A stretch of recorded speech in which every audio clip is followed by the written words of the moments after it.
Greetings everyone and welcome to a brand new episode of All Things Lambda, the Half-Life community show that... Wow, is it already September? Man, is it just me or does this year go by way too fast? Alright, let's get to the Half-Life community news before the year is over. Let's go. LambdaGeneration. Wanna play Half-Life 2 again? I know hashtag raising the bar practically just happened, but hear me out. This time, why not play Half-Life 2 a little differently? Why not swap the time of day around? That is exactly what Broken Light Studios aims to do with their Half-Life 2 mod called Dark Life 2. In Dark Life 2, you play through Point Insertion at night and Ravenholm in broad daylight. Man, Ravenholm hits differently during the day. Essentially, all of the chapters that take place during the day in the game are now swapped to night and vice versa. It's actually quite an interesting concept. Currently, there are two trailers out over on YouTube, a general trailer that I have been showing in the background of this video, and this video that shows of the progress the team has already made in Point Insertion. I especially like the mood that lingers in the plaza. The yellow lights from the windows and stuff just looks nice actually. Almost kind of calming.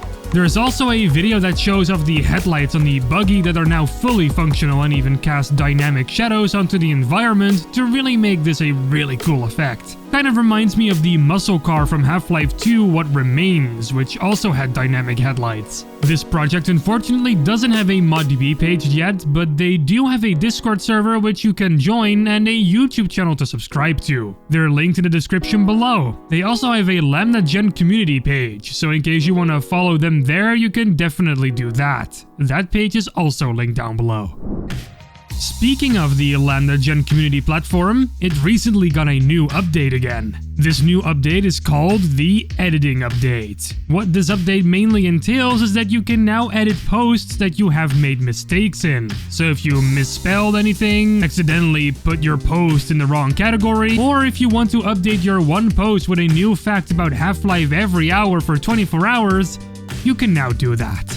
What's also new are achievements. You can now obtain an achievement for if you reach 100 likes on a post, if your profile reaches 100 followers and 1000 followers, and if you posted 100 times on the website. And there might be more to come in the future. The notification page has also received a slight design update to accommodate some of the new features that rolled out over the past few updates, and loads of bugs were squashed once again.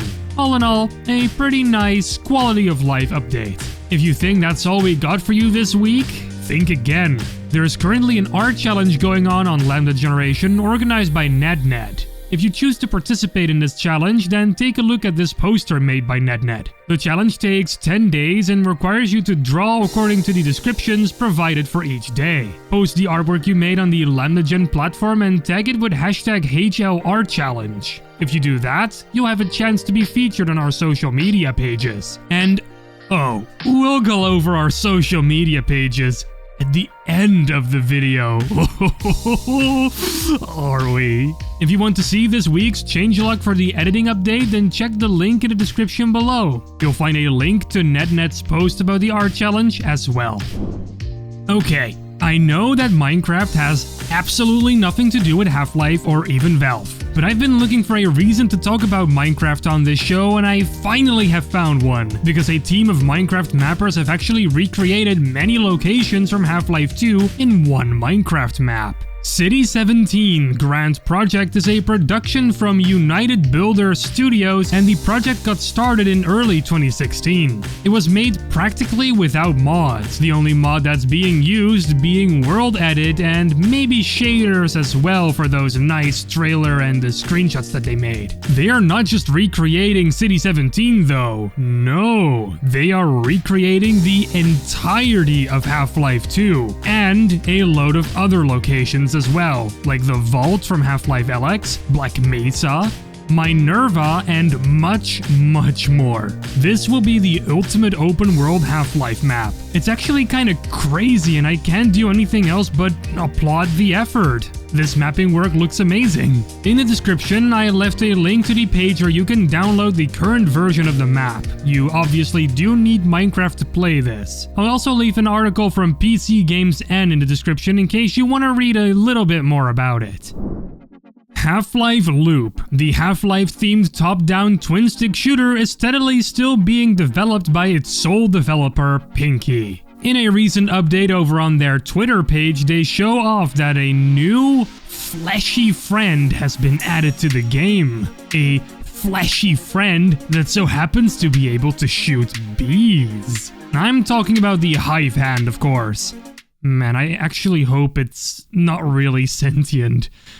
Anyway, it's been added to Half-Life Loop with all of the functionality that you'd expect from it.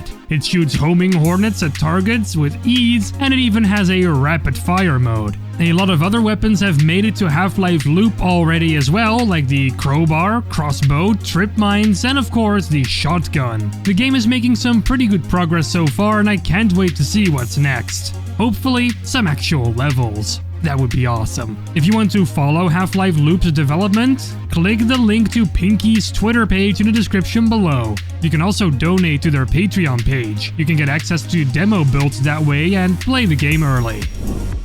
Our final topic of this week comes straight out of Blender.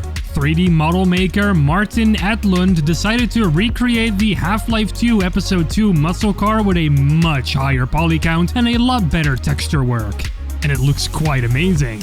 Like I said before, the model itself was made in Blender and textured using Substance Painter. This model really looks like it could be just put straight into Source 2 for a Half-Life 2 Episode 2 remake or something. It has been really faithfully recreated, with the only thing that seems to be missing being the little hula dancer figure on the dashboard.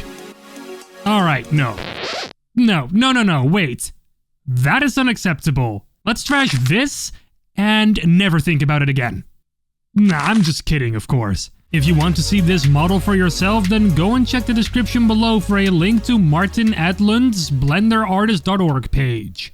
Alright, I finally get to talk about these social media pages. There's nothing unusual going on with them this week. I just get really excited to talk about our social media pages for some reason, and I don't know why. Anyway, a link to our Facebook and Twitter are down below, as well as a link to our Discord server and a link to our community platform, which are both very much worth joining. My YouTube and Twitter are also linked down below in case you want to follow a guy with long hair who does random stuff sometimes.